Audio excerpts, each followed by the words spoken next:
Hey, what's up, everybody? It's your boy G, talking Daredevil, episode 8. Episode right before the last episode. Best episode of the season by far. We're going to get into it, but hey, just want to go ahead and let you guys know, if you guys enjoy talking movies, TV shows, movie news, just all things film and entertainment, man, hey, come listen to me. Please like, subscribe, and if you don't, oh well.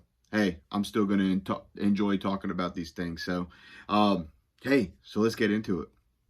So, Daredevil episode 8. It's called The Isles of Joy. Man, a lot to unpack on this episode here. Just a few things before we really start diving into a few of my favorite moments of the episode. Because like I said, I think it was by far the best episode of the season. Just a great episode of television altogether. Great acting, great cinematography, and also I believe some great music too. So a couple cool things that just stood out to me there. But man, a lot happened this episode. All right, let's get into it. So episode starts out. We of course got Bullseye staring out the prison windows. I believe he is in a special detainment because he's of course an FBI agent. I believe he was an FBI agent.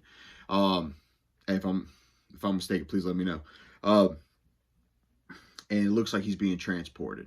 All right, as you can see right up there, he's being transported, and it looks like he's about to go in the gen pop. And of course, we all know through most television shows and,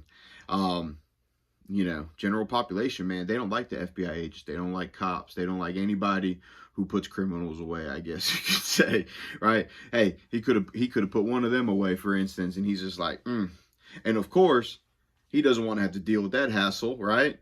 But you know what? He killed Foggy, man. He killed Foggy. He deserves that shit. He deserves to get his little booty hole tampered with. But, so it's going to be not a fun experience for him and what he's going to have to deal with. He's going to have to definitely look over his shoulder. But you know what? Everybody else said, all the guards are saying, oh, well, buddy.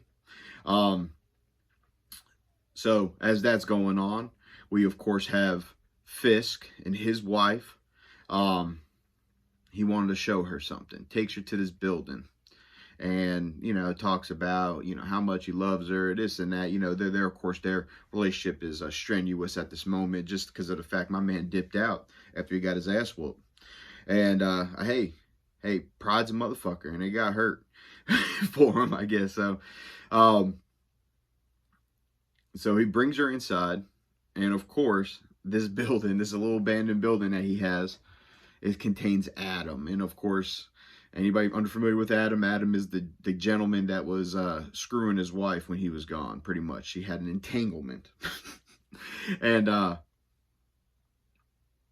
mean, that's pretty sadistic, right? To like hold somebody captive and then say, hey, let me show you something. Let me show you this. Yeah, look, I've been beating the hell out of him. I've been starving him. He's locked up in a cage like an animal. You know why? Because he was with you. Now, I'll be honest with you, I love my wife, and I'd probably do some crazy shit like this too. So I can't really fault my man, but I wouldn't take it this far though. And as you see, he's pleading for his life. Oh, please help me, please. Which, hey, I mean, I'd be doing the same thing, And he's telling Vanessa maybe she has a heart, right? Nah, she's just as cold as her husband. Whips out a gun, bang, bang. Adam's no longer a part of the Daredevil world.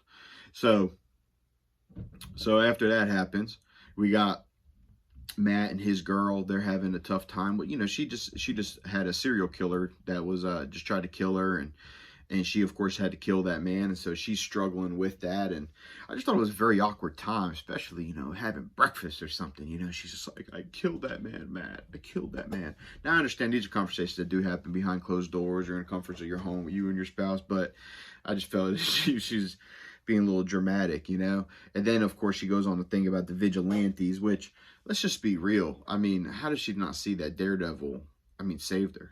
And then I thought this was a pretty funny line. He said, well, Daredevil saved you. She goes, I saved me. Come on, man, stop that shit. All right. Daredevil came in and whooped his ass. He was about to do some torturous shit. He's going to take your blood, right? He's going to damn paint a damn mural of your ass probably in somewhere in New York City, right? And so Daredevil then bust in and start whooping that ass. You know, come on, you know what was going to happen, right? I get it. She killed the man. You know, she fought for her life as she was bleeding out. You know, but come on now, let's just be real. I get it. You know, she's a strong woman for that. You know, but come on, you got to give credit where credit's due. So Matt, of course, he's having a tough time because, well, Fisk is reigning. You know, pretty much getting more powerful and more powerful as the show goes on, as he continues his mayor run, I guess I could say. So, you know, he's struggling with that, also wanting to be Daredevil and trying to hide that from his girl, this and that.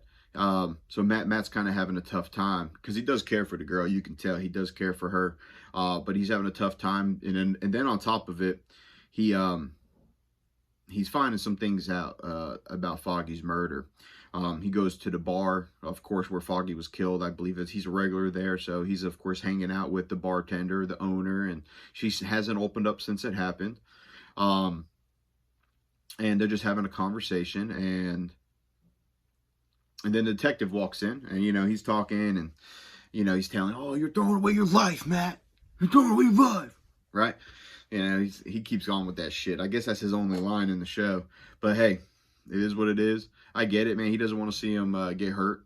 So I understand that. But, you know, that is who Matt is. You know, if anybody knows Matt Murdock, I mean, Matt Murdock is Daredevil, right? Matt Murdock is his alter ego.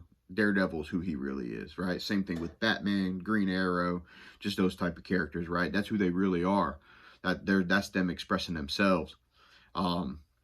And then, of course, them playing their characters throughout the day, you know, for their day-to-day lives. But, you know, I don't think he seems to understand that. And of course, you can only do that for so long, right? You know, hey, imagine being 50-something years old out there. I mean, unless you look like RFK, all jacked up and shit, but or Triple H or The Rock or something like that. But, so, you know, I get that. Well, as they're talking, she, of course, the bartender comes out and she says, let's have a proper send-off. She pulls out, I believe, this Irish label, and from Matt's understanding, that's like what him and Foggy would drink when they would celebrate. Well, it's funny because Foggy, why would he be drinking the label for celebrating on just an average night of going out? Is because Matt, it clicked with Matt. Foggy knew he was going to win his case. And so Matt's like, that wasn't an old score that was settled with Bullseye. That wasn't hit. Somebody hired him. Who was it? So Matt's like, we're going to go and check out. I'm just going to go interrogate him, pretty much. I'm going to go hit him front to front. Now, since the show started, besides them seeing each other in the courtroom, you know, for his verdict, this is Matt's first time him and Bullseye face to face after he just killed his best friend. Man. So you can imagine they had to hit that scene, right? And guess what? They fucking did. All right. So, hey, I wanted to go ahead and watch it with you guys. Pretty badass fucking clip, guys. Badass clip here. So Matt is going to see Bullseye at prison, and this is how it starts out. Man.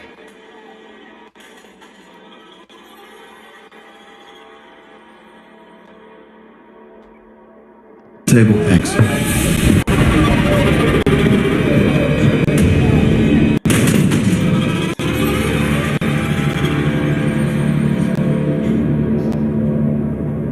I didn't think you'd show. I respect you. Shut your mouth. I don't want your respect. Why does Fisk want you dead? Did he hire you to kill Foggy Nelson?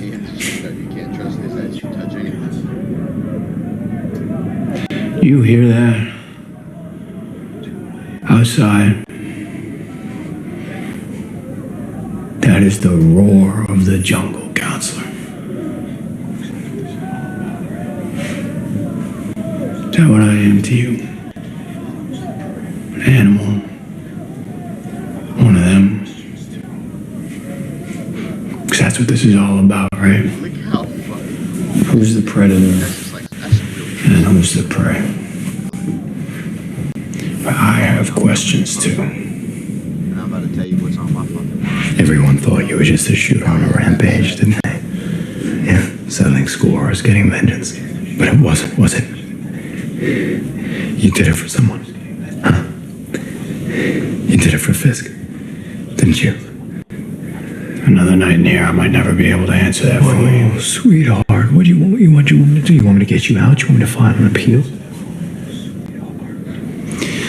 You know, in another life, you might be defending me. Because that's what good men do, right? Hey, to be honest, Defend their worst enemies. this is probably one of the first times that we've seen Matt like I'm bargaining for my life here, counselor. you know, he's professional with everybody for the most part. You want to know if Fisk hired me? Right now. I can tell you, but I need to be outside. I don't trust you for a second.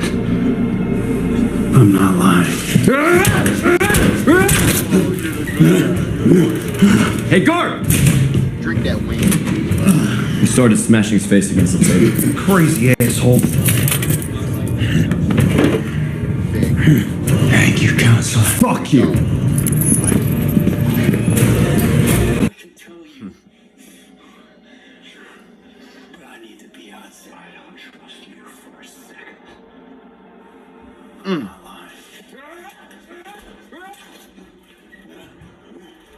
Hey, guard! He started smashing his face against the table. Crazy asshole. He's a crazy asshole. Thank you, counselor. Fuck you!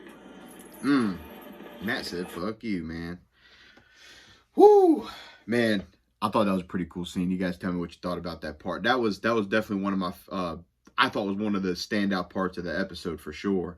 But, you know, that's going to play a big part into later on in the episode and the way things are going. So, you know, after that scene there, you know, Matt, he's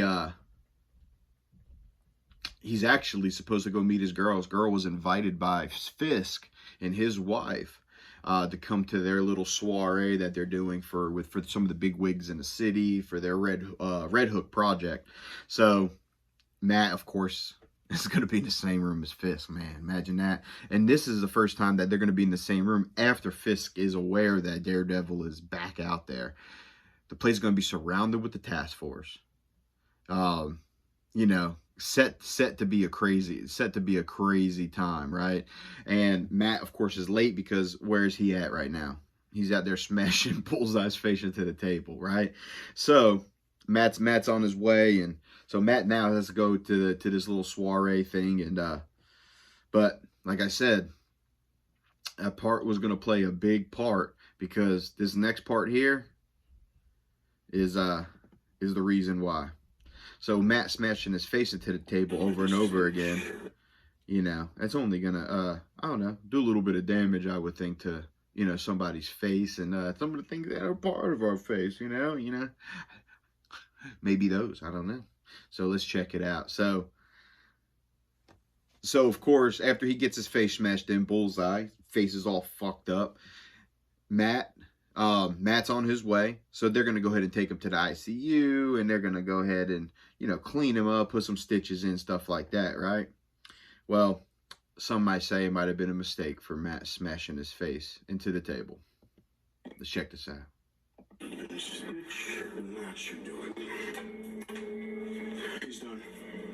First of all, why they got his hands? Stitch, what you doing? He's done. Stitches should come off in a week if you don't disturb them. All right. All right, let's get you back to... Hey, that man must have like... That must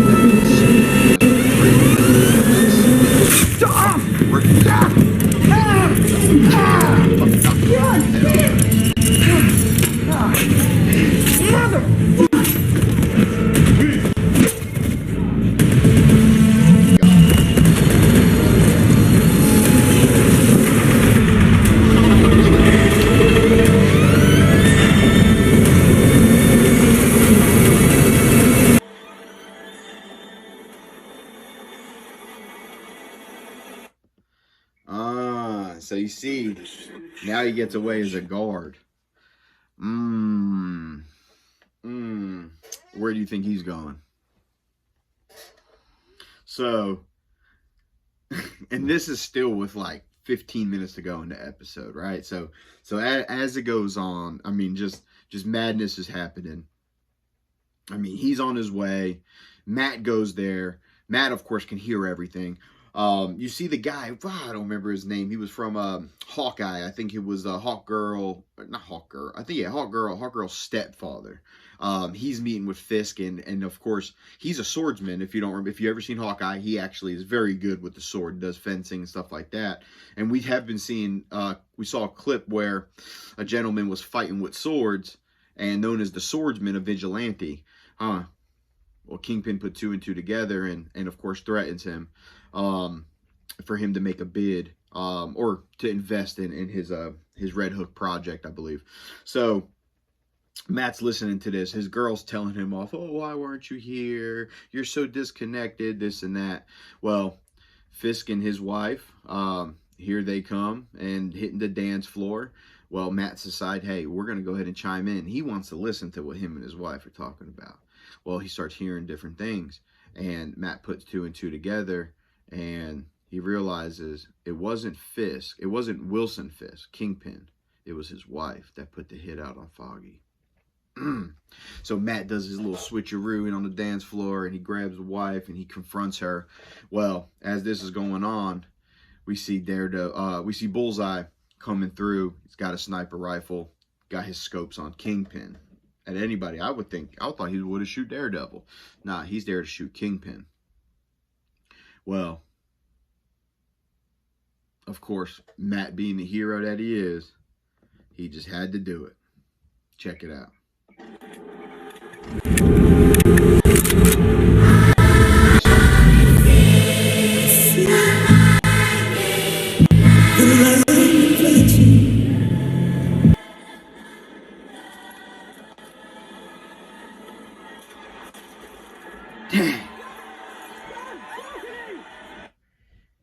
Man, Matt shot. Got him right there in the shoulder. My man hits the ground. Man. Madness is breaking out. Madness is breaking out. It's and then it just episode ends, just him just sitting there, laying there. Now, with one episode to go, I'm kind of curious how they're going to end this season. So now, something I was reading, I thought this was pretty interesting, and it got me thinking. So I believe there's a storyline in a comic. I read some Daredevil comics, but I don't remember this one particular, but I was reading some things online, and I saw where there's a storyline where Foggy Nelson fakes his death using Bullseye. So it's interesting, right? Bullseye never misses. Well, Foggy's alive, but why would Foggy fake his own death? I don't remember exactly the whole reason for it, but that would be pretty interesting. And I know they already have season 2 coming out. There is even some set photos. It looks like Matt's incognito, and I even seen Karen Page, and it shows her with like a wig or different or dyed hair or something. So I'm curious to where the season is going to go. I know that Kingpin and his task force are going to just continue, but hey, I'm excited for it. This show's great. I think that they're in for the long haul. Maybe get a few seasons out of what we could do here, because Daredevil great characters, great acting, great villain, right? I mean, just come on, man. Kingpin is top notch, and I hate that you can't put Kingpin in movies, because I think it would be a fun Spider-Man movie where Kingpin's just doing his freaking thing, and he's just terrorizing Spider-Man and just messing with him in every way and manipulating this person, that person. Kingpin's a boss dude, man. So I'm curious to see how they're gonna end this season, and I'm curious what season 2 is gonna bring. But hey, let me know what you guys think. Great freaking episode. Please, again, like, subscribe. Check you guys again later. Peace out.